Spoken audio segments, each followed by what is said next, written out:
Olá, sejam bem-vindos à TV Estadão. Está começando mais uma edição do programa Interlocução, análise do cenário internacional, numa parceria do Estadão com o Instituto de Relações Internacionais e Comércio Exterior.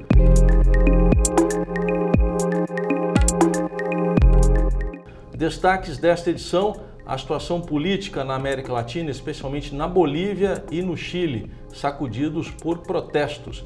A gente fala também do futuro do Mercosul com a posse de Alberto Fernandes em 10 de dezembro na Argentina. E ainda o Brexit, com a eleição parlamentar no Reino Unido marcada para 12 de dezembro. Temas que a gente analisa aqui com os nossos convidados, que eu apresento agora. O embaixador Rubens Barbosa, que é diretor-presidente do Instituto de Relações Internacionais e Comércio Exterior. Obrigado pela presença. E também com o Rodrigo Cavalheiro, que é editor aqui do Estadão. A gente começa falando da situação na Bolívia e no Chile. Na Bolívia houve a renúncia do presidente Evo Morales e um governo tenta fazer uma transição para convocar eleições. Embaixador, a situação na Bolívia remete a uma situação de muita instabilidade. Não sabe nem ao certo se existe um governo lá. A questão da Bolívia não começou agora, né? Toda essa situação foi criada pelo próprio Evo Morales, o ex-presidente da Bolívia, quando ele não aceitou as regras que impediam ele concorrer a um quarto mandato. Era um preceito constitucional. E ele fez um referendo, e o referendo foi negativo para ele. Mas ele conseguiu, através do Tribunal Constitucional, uma decisão com base num arranhão aos seus direitos humanos. Quer dizer, isso aí já foi o começo de uma quebra da institucionalidade. Na eleição, a diferença foi muito tensa, muito disputada. A diferença entre ele e a oposição era pequena, até 10 horas da noite, aí se interrompeu por 12 horas a eleição, e no dia seguinte, quando deram os resultados, ele tinha conseguido a maioria. Aí realmente começou a crise pelo relatório da OEA, que comprovou muitas irregularidades e fraudes. Por exemplo, uma das fraudes apuradas é que em 38% das urnas que foram apuradas, havia mais votos do que eleitores registrados. Estava clara a fraude. E aí a evolução muito rápida do desenlace pela violência, pelas barricadas e pela situação de instabilidade que se desenvolveu, e agora com essa crise ainda persistente, porque não tem uma presidente que se autoproclamou no poder sem cumprir nenhum rito processual, nem para a eleição no Senado, nem para a própria eleição para presidente. A situação é muito instável e vamos ver quais são os desenvolvimentos nos próximos dias. Bom, Jeanine Áñez, que está na presidência, por outro lado, Evo Morales está asilado politicamente lá no México, né? Tem disparado de lá pelo Twitter. Rodrigo, você vê alguma possibilidade de radicalização? A gente está vendo aí o Luiz Camacho, que é um candidato aí bem mais à direita, pode ir para uma radicalização de um extremo a outro aí, a Bolívia? A situação é muito instável mesmo e é difícil prever quem seriam os candidatos. Aparentemente, o Camacho seria um deles, o próprio Carlos Mesa, que disputou a eleição com o Evo, seria um candidato natural, mas realmente agora abre uma possibilidade para personagens com menos estatura dentro da política boliviana aparecerem e numa disputa assim, sem o eixo que sempre foi a candidatura do Evo Morales, chegar à presidência. Temos que ver também como vão ser os próximos meses. A Jeanine promete eleições até janeiro. Não sabemos ainda se haverá, da parte do próprio movimento do Evo Morales, que ainda detém boa parte do Congresso, disposição para reconhecê-la como tal, né? Hoje, informações chegam de que mesmo o movimento do Evo Morales, o MAS, estaria dividido. Então, a liderança dele mesmo já não estaria tão consolidada, não seria uma demanda de retorno, de colocá-lo como candidato. Então, esses nomes que a gente falou podem ser candidatos, talvez o Mesa seja o mais conhecido pela população porque participou da campanha, mas é difícil cravar que ele é o favorito para uma eleição. Que ele leva vantagem numa situação como essa em relação ao quadro. Embaixador, para o Brasil tem uma preocupação também, porque a Bolívia fornece 30% do gás que é consumido aqui, o gás natural, vem da Bolívia. Até algumas interrupções já estariam ocorrendo para a Argentina. Como é que o senhor vê essa questão comercial e econômica também? Eu acho que o fornecimento de gás foi interrompido para a Bolívia, até agora as notícias não foi interrompido para o Brasil. Quando ocorreu essa crise toda, na semana passada, a Petrobras estava negociando com a autoridade boliviana o contrato que expira no fim do ano. E essa negociação está em suspenso. Mas, aparentemente, segundo a informação da Petrobras, não haveria risco para o fornecimento, a interrupção do fornecimento, porque há estoques estratégicos aqui no Brasil. Mas, de qualquer maneira, é uma situação complicada, nós temos que resolver a negociação desse contrato até o fim do ano, porque a Petrobras quer diminuir quase a metade o volume negociado, porque agora nós temos gás aqui, não é necessário comprar todo esse gás da Bolívia e o preço, inclusive, teria que ser renegociado com a Bolívia também. Bom, o Rodrigo esteve recentemente na Argentina para acompanhar a eleição, desse assunto a gente fala daqui a pouquinho, mas aí você esticou para o Chile, que é outro ponto da América Latina com protestos. Às vezes se faz alguma relação entre protestos num lugar e em outro. Nem sempre isso é correto, né? Eu queria que o seu olhar para esses protestos do Chile agora. A minha impressão é que os protestos recentes na América Latina têm peculiaridades de acordo com os países, não dá para a gente achar uma explicação só. Olha só o que está acontecendo na América Latina. Para mim, o Chile tem claramente uma demanda de uma classe média baixa, classe média que nos últimos 30 anos não conseguiu ver no seu cotidiano os benefícios de números de uma macroeconomia que sempre foi apresentada como modelo para a região. Eles nem sequer entendem como o Chile é visto como um oásis, para usar a palavra que o presidente Sebastián Piñera usou recentemente, que colocou mais fogo ainda nos protestos.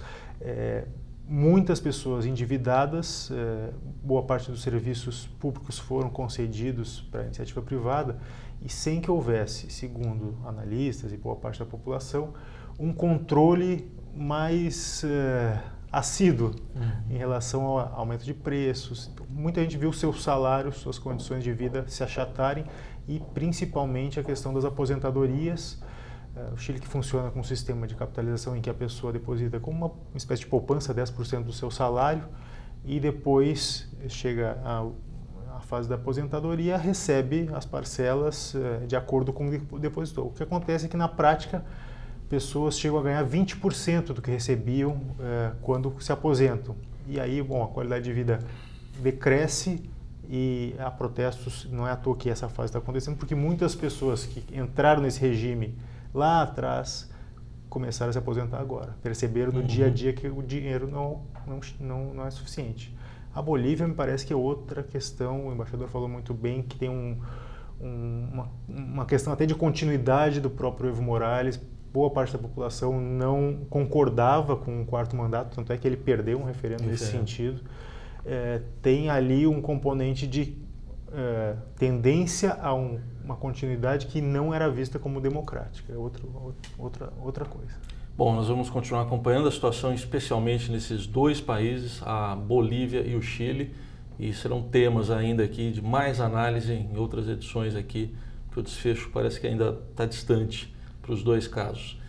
Nosso outro assunto agora é a situação política na Argentina. Está marcada para o dia 10 de dezembro a posse do novo governo. Alberto Fernandes é o novo presidente da Argentina.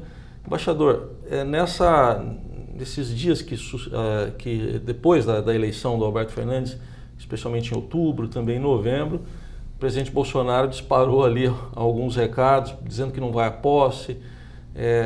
Ele não era o candidato preferido do presidente Bolsonaro.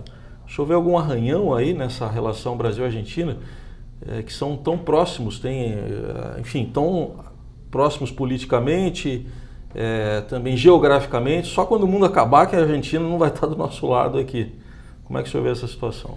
Olha, eu acho que o Brasil e a Argentina já tiveram muitas crises ao longo dos últimos 2 séculos, né? E sempre superamos essas crises. A última delas, muito séria, dos rios compartilhados com Itaipu. Eu acho que nós não temos uma crise hoje com a Argentina. Nós temos uma escalada retórica dos dois lados, por questões ideológicas. Eu acho que os interesses empresariais argentinos e brasileiros são muito fortes. Como você falou, há um determinismo geográfico aí, você não vai mudar de vizinho. E a dependência da Argentina em relação ao mercado brasileiro é muito grande. E vice-versa, para alguns setores aqui no Brasil. A indústria automobilística exporta a quase totalidade da sua produção para a Argentina. Se houvesse uma situação mais grave, você poderia ter uma retaliação argentina que suspenderia a compra dos carros brasileiros e compraria carros chineses ou de outra procedência. Como é que ficaria a indústria aqui, o emprego aqui? Então, eu acho que essa situação vai acabar se acomodando, a escalada retórica pode até continuar, mas os interesses comerciais prevalecerão. Nós temos que ver como é que vai ficar a situação do Mercosul, porque o Brasil brinca com a ideia de fazer acordos com os Estados Unidos, com a China, e precisa ver como é que ficam os estudos que estão sendo feitos para enxugar o Mercosul, para rever a tarifa externa comum. Eu acho que ao Brasil não interessa nenhuma crise maior com o Mercosul. Quer dizer, os empresários estão atentos, eles apoiam o Mercosul. Eu não acho que essa escalada verbal e algumas medidas e afirmações do governo brasileiro de suspender a Argentina, de sair do Mercosul, vão acontecer. Isso é contra o interesse brasileiro, contra o interesse comercial. Eu acho que mais na frente o bom senso vai acabar prevalecendo. Até porque tem a cláusula democrática e lá, ao que consta, não houve nenhum arranhão à democracia, né? Não, tem a cláusula democrática e a gente não tem tempo para entrar em detalhes aqui, mas há um tratado, o Tratado de Assunção, que criou o Mercosul. Você não pode suspender um país, não pode sair de um tratado sem cumprir as regras que estão no tratado. Isso demora tempo, não é feito assim voluntaristicamente. Bom, mas como eu disse, o Rodrigo esteve antes de ir ao Chile lá na Argentina. Eu pedi até um depoimento seu aqui, né, Rodrigo, do que você viu, porque você já foi para lá com uma intenção diferente, vamos dizer assim, no jargão da pauta jornalística. O Rodrigo ficou lá numa comunidade, uma favela em Buenos Aires. Queria que você contasse essa experiência para a gente. A ideia era mostrar um pouco o empobrecimento do qual se fala muito da classe média, não só o aumento da pobreza absoluta, mas boa parte da classe média baixa tendo que mudar completamente de hábitos.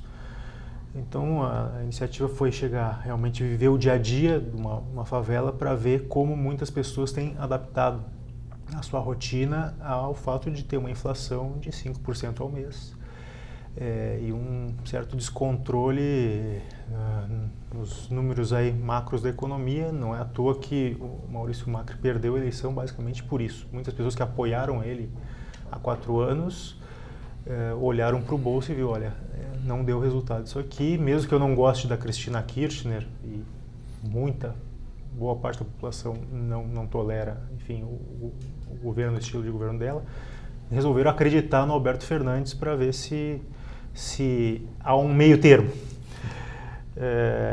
Ele ganhou, há uma expectativa total em relação ao grau de autonomia que ele vai ter em relação a Cristina para governar. E o histórico dele não é de ser um sujeito subserviente, mas há muitos fatores aí novos que a gente só vai descobrir no dia a dia, na prática.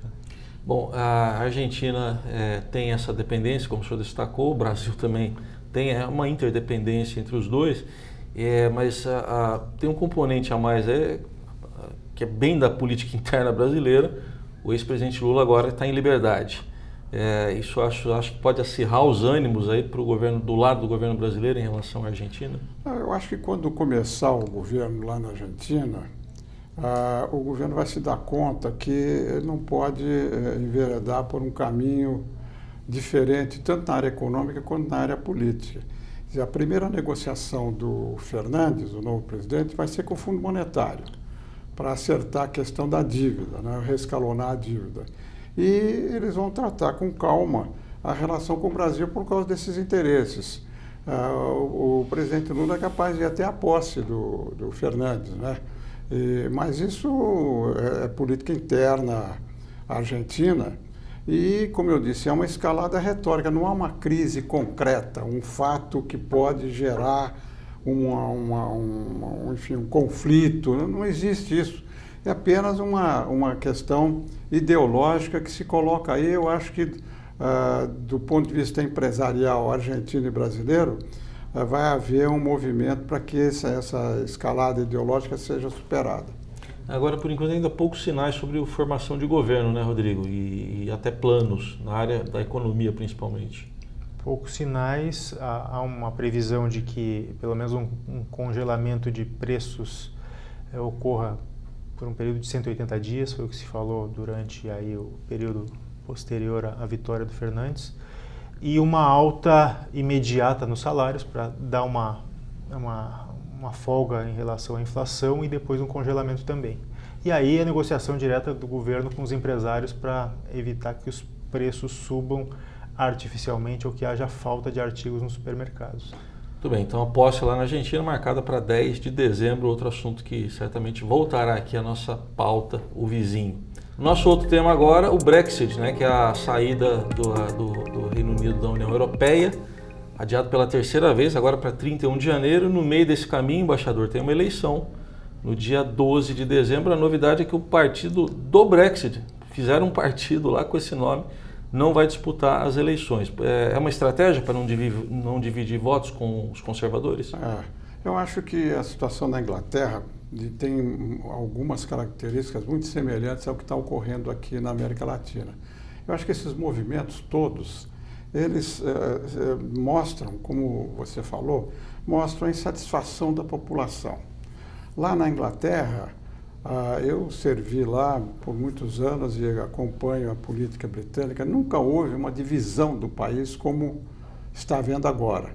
Como no Chile, como na Bolívia, como na Venezuela, em todos esses países, na Argentina, há uma divisão na política britânica e isso faz com que os dois partidos, radicalizem a posição. E o Partido Conservador teve muitos que saíram porque não concordaram com o Brexit, foram expulsos, outros que saíram porque queriam o Brexit de qualquer maneira. Agora, o fundador desse partido do Brexit, Nigel Farage, que foi eleito com uma grande votação para o Parlamento Europeu, eles resolveram não apresentar candidatos nessa eleição. Isso reforça a posição do Partido Conservador, do Boris Johnson, que é o primeiro-ministro, e que deve ter a maioria, porque lá também, como nos Estados Unidos, essa radicalização faz com que o candidato de oposição trabalhista tenha uma rejeição muito grande por parte da sociedade britânica, como alguns candidatos democratas têm lá nos Estados Unidos, que pode até favorecer o Donald Trump. Na Inglaterra é a mesma coisa. Muita gente não vai votar no Partido Trabalhista por causa da linha política do Partido Trabalhista, interferência do Estado e tal. Então, é possível que nessa eleição o Partido Conservador tenha uma maioria um pouco mais ampla do que ele tem agora, que tem poucos deputados de maioria, e que com essa maioria ele consiga levar adiante a proposta que já está aprovada pelo Parlamento. A proposta de negociação com a União Europeia, o Johnson já aprovou. Ele não conseguiu ainda obter do Congresso autorização para entregar a proposta. Não é a saída radical sem acordo. Tem um acordo negociado pelos Boris Johnson e a eleição vai decidir isso, se ele pode entregar ou não essa proposta. Acaba sendo uma eleição quase que plebiscitária também, por esse raciocínio aqui que o embaixador nos trouxe, Rodrigo? Praticamente um novo plebiscito, né? Reforçando que o fato de o líder trabalhista ser o Jeremy Corbyn contribui para essa perspectiva de vitória mais ampla do Partido Conservador. O Corbyn que tem muitos aspectos parecidos com um político de esquerda latino-americano, poderia ser. Essa moderação histórica que nós vimos entre os dois partidos lá também se rompeu, né? O Johnson deu um passo para a direita e o Corbyn, conhecido por muitas posições bastante duras em relação até de apoio a regimes como o venezuelano, que não fazem parte da tradição britânica, mesmo que seja um partido de esquerda. Então a perspectiva, eu acho que é essa mesmo, um sim e não, em que o cenário atual é favorável ao Johnson, sim. Só para completar, embaixador, para trazer um pouco para o brasileiro aqui que está nos assistindo entender, quer dizer, a hora que, dependendo do jeito que vai sair da União Europeia, do dia para a noite pode faltar produto, por exemplo, determinados produtos podem deixar de entrar na Inglaterra. Esse seria um exemplo prático. Olha, eu não sei, isso se fala muito, né? Os dois lados mostram fake news acho que num cenário de ruptura, né, de saída radical, poderia falar, ocorrer. Mas eu acho que está negociável. Eu acho que não vai haver isso. E o que pode haver, dependendo do resultado da eleição, se a eleição confirmar a vitória dos conservadores e a possibilidade da negociação da saída se completar, você vai ter uma consequência imediata com a Escócia. Porque a Escócia vai fazer um referendo nacional para sair do Reino Unido. Então, você pode ter uma consequência política mais rápida do que uma consequência negativa econômica. Eleição, então, lá no Reino Unido, dia 12 de dezembro, certamente vai ser pauta aí do próximo programa nosso no mês de dezembro. Assim a gente encerra mais uma edição do Interlocução, programa que é uma parceria do Estadão com o Instituto de Relações Internacionais e Comércio Exterior, que tem como diretor-presidente o embaixador Rubens Barbosa. Obrigado aí pela presença. Até o mês que vem. Obrigado. Obrigado também ao Rodrigo Cavaleiro, que é editor do Estadão. Até a próxima, Rodrigo. Obrigado, até a próxima. Agradeço a você que nos acompanhou em mais este programa aqui pela TV Estadão. Um abraço e até a próxima edição.